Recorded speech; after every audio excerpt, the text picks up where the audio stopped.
दुनिया से दिल लगा कर दुनिया से क्या मिलेगा। दुनिया से दिल लगा कर दुनिया से क्या मिलेगा। साईं का नाम जप लो तुम्हें आसरा मिलेगा। साईं का नाम जप लो तुम्हें आसरा मिलेगा। सब द्वार बंद होंगे ये दर खुला मिलेगा। सब द्वार बंद होंगे ये दर खुला मिलेगा। ओम साई राम। साईं बाबा सबकी रक्षा करें। श्री साईं सच्चरित्र अध्याय 19। ब्रह्मा के सगुण रूप श्री साईं बाबा। डॉक्टर पंडित का भक्ति भाव। हाजी सिद्दीक की कथा। तत्व नियंत्रण की कथा। ब्रह्मा के सगुण रूप श्री साईं बाबा। तत्व रूप से ब्रह्मा एक होने पर भी उसके दो रूप हैं। एक सगुण रूप है तो दूसरा निर्गुण रूप है। लोग अपनी रुचि व सुविधा अनुसार ब्रह्मा की इन्हीं दो रूपों की उपासना करते हैं। फिर भी सगुण उपासना निर्गुण उपासना की अपेक्षा सरल है, क्योंकि मनुष्य स्वयं आकार रूप है और जिसका कोई आकार होगा तभी तो उसका ध्यान भी किया जाएगा। ध्यान करने पर ही साधना आगे बढ़ेगी। अतः साधना या उपासना ब्रह्मा के सगुण रूप से ही करना श्रेष्ठ है। प्रेम व भक्ति भी तभी बढ़ती है जब कुछ समय तक सगुण की उपासना की जाए। श्री साईं बाबा ब्रह्मा के सगुण या साकार रूप थे, अतः उनके सगुण स्वरूप की उपासना करनी चाहिए। इसके लिए सर्वप्रथम श्री साईं बाबा की छवि का ध्यान करें, उनके उपदेशों के प्रति निष्ठा रखें और पूजन का संकल्प करें। यहाँ यह समझ लेना भी आवश्यक है कि श्री साईं बाबा की सगुण उपासना करते समय श्री साईं बाबा के स्वरूप को निहारते रहना ही उनका ध्यान करना है। उस समय भाव रखें कि श्री साईं बाबा शरण में आने वाले भक्तों को आश्रय देने वाले हैं। उनके उपदेशों में विश्वास करना ही उन्हें आसन प्रदान करना है तथा उनके पूजन का संकल्प करना ही इच्छाओं का परित्याग करना है। इस प्रकार श्री साईं बाबा की सगुण उपासना करके आज भी उनकी कृपा व दर्शन लाभ प्राप्त किया जा सकता है। लेकिन वर्तमान में अनेक लोगों का ऐसा भाव है कि श्री साईं बाबा तो सामान्य संतों जैसे थे, उनका ऐसा भाव रखना व्यर्थ है। वस्तुतः वे त्रिदेवों में के अवतार दत्तात्रेय के अवतार थे और आज भी वे भक्तों की मनोकामनाएं पूरी करते हैं, साथ ही किसी न किसी रूप में दर्शन भी दे सकते हैं। वे नित्यमुक्त शांतचित्त निराकार ब्रह्मा ही थे, जो कुछ काल तक भक्तों के कल्याण के लिए शरीर धारण किए हुए थे। श्रीमद् भगवद गीता में भगवान श्री कृष्ण ने अपना एक रूप संतों को भी बताया है। तैत्तिरीय उपनिषद में ब्रह्मा को आनंद कहा गया है।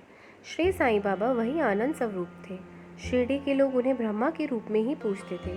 कोई भक्त इत्र चंदन लगाता था, कोई पान सुपारी भेंट करता था, कोई नैवेद्य अर्पित करता था, लेकिन श्री साईं बाबा किसी को मना नहीं करते थे। वे सब स्वीकार करते थे। वे सर्वव्यापी थे। श्री साईं भक्तों ने इसकी अनुभूति भी की है। ऐसे ब्रह्मरूप साईं बाबा को कोटिशा नमन। डॉक्टर पंडित का भक्ति भाव। डॉक्टर पंडित एक बार अपने मित्र तात्या नूलकर के साथ बाबा के दर्शनों के लिए शिरडी पहुंचे। मस्जिद में पहुंचकर उन्होंने बाबा को प्रणाम किया और कुछ देर तक वहीं बैठे रहे। बाद में बाबा ने उन्हें दादा भट्ट केलकर के पास भेज दिया।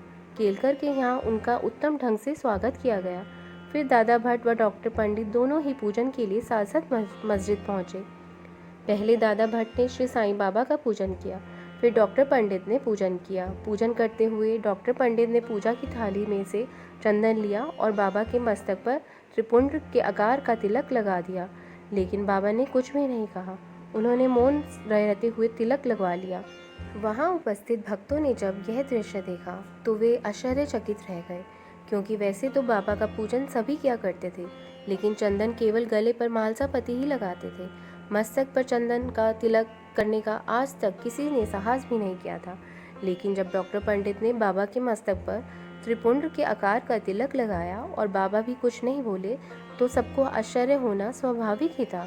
आखिर शाम के समय दादा भट्ट ने इसका कारण पूछा तो बाबा बोले कि डॉक्टर पंडित ने मुझे जो तिलक लगाया था वह मुझे श्री साईं समझकर नहीं लगाया था, बल्कि अपने गुरु रघुनाथ महाराज धोपेश्वर कर समझकर लगाया था। उस समय मुझमें उन्हें अपने गुरु का दर्शन हो रहे थे, जिन्हें वे चंदन लगाया करते थे। उस समय उन्होंने मुझे अपने गुरु रूप में तिलक लगाया था। तब मैं उनको भला कैसे रोक सकता था। इस बात की पुष्टि बाद में डॉक्टर पंडित ने करते हुए बताया कि वे जिस तरह से अपने गुरु को तिलक लगाया करते थे वैसे ही बाबा को तिलक लगाया है। श्री साईं बाबा भक्तों से उनकी इच्छा या भावना के अनुरूप ही पूजन करवाते थे, लेकिन कभी कभी ऐसा भी होता था कि वे क्रोधित होकर पूजन की थाली तक फेंक देते थे। उस समय कोई भी उनके सामने जाने का साहस नहीं कर पाता था। कभी वे भक्तों को जबरदस्त फटकार लगाते थे तो कभी मोम समान कोमल हो जाते थे, कभी वे क्रोध के कारण कांपने लगते थे। तब वे नेत्रों को लाल करके चारों ओर देखने लगते थे।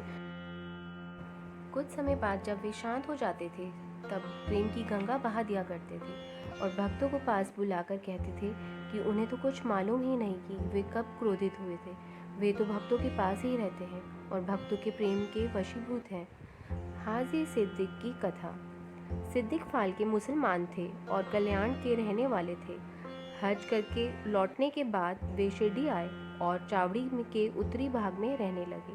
वे मस्जिद के ठीक सामने खुले आंगन में बैठे रहते थे, लेकिन बाबा ने 9 माह तक उन्हें ना तो मस्जिद की सीढ़ियां चढ़ने दी और ना ही मस्जिद में प्रवेश की अनुमति दी।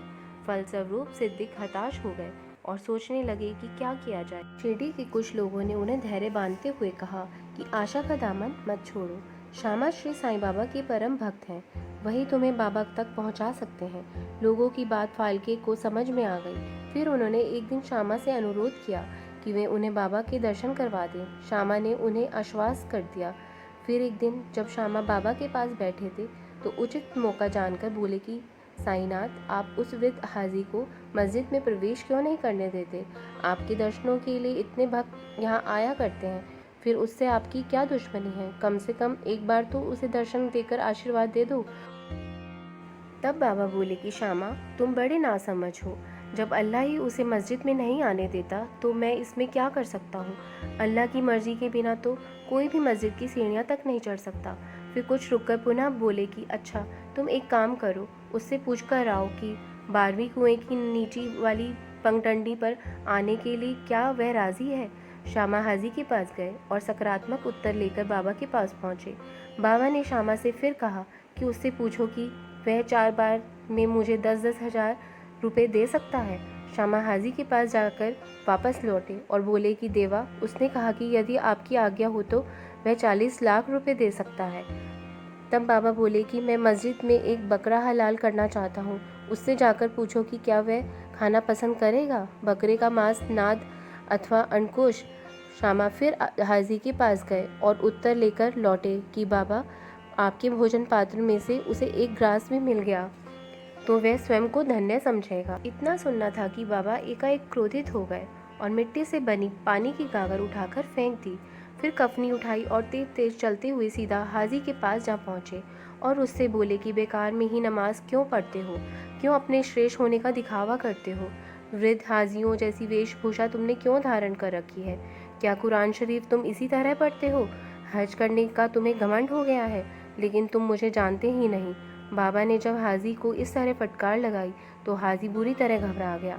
हाजी को फटकार कर श्री साईं बाबा मस्जिद में लौट गए। बाद में उन्होंने आमों की कुछ टोकरियां खरीदकर हाजी के पास भिजवा दी। कुछ देर के बाद स्वयं भी हाजी के पास पहुंचे और अपने पास से 55 रुपये हाजी को दिए। इस घटना के बाद वे उस वृद्ध हाजी से प्रेम भाव का व्यवहार करने लगे और जब भोजन करते तो हाजी को भी बुलाते थे। हाजी भी अब बेखौफ होकर जब इच्छा होती मस्जिद चले जाते थे। बाबा की इच्छा होती तो वे उन्हें कुछ रुपए भेंट स्वरूप दे दिया करते थे। इस तरह बाबा ने हाजी पर कृपा की। तत्व नियंत्रण की कथा। पंच तत्वों में पृथ्वी, जल, आकाश, अग्नि, वायु शामिल है। इन्हीं पंच तत्वों से चराचर जगत की सृष्टि होती है और इन्हीं 5 तत्वों में सृष्टि विलीन भी हो जाती है। श्री साईं बाबा का तत्वों पर पूर्ण नियंत्रण था। इससे संबोधित 1-2 घटनाओं का यहाँ उल्लेख किया जा रहा है। एक बार की बात है, शिरडी में भीषण झंझावात आया। आसमान में काले व घने मेघ छाए हुए थे। बिजली कड़क रही थी, वायु का प्रचंड वेग था और मूसलाधार वर्षा हो रही थी। चारों तरफ जल ही जल दिखाई पड़ रहा था।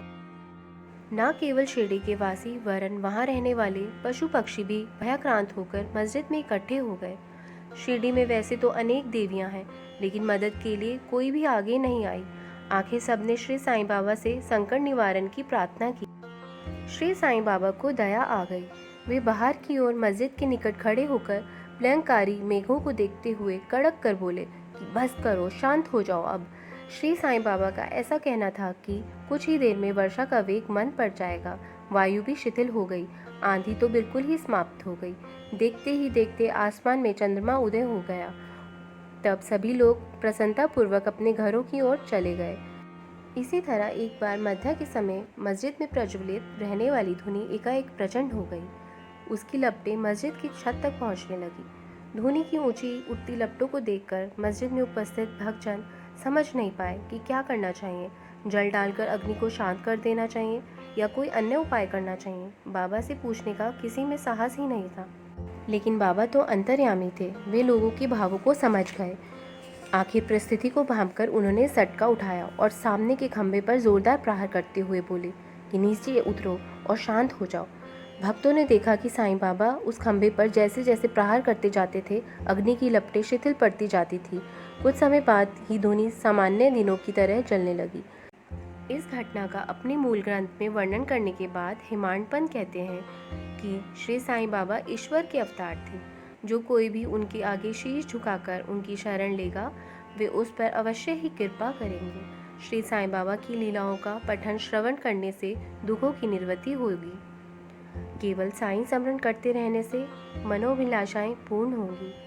ओम साईं नमो नमः। ओम साई राम। ओम साई राम।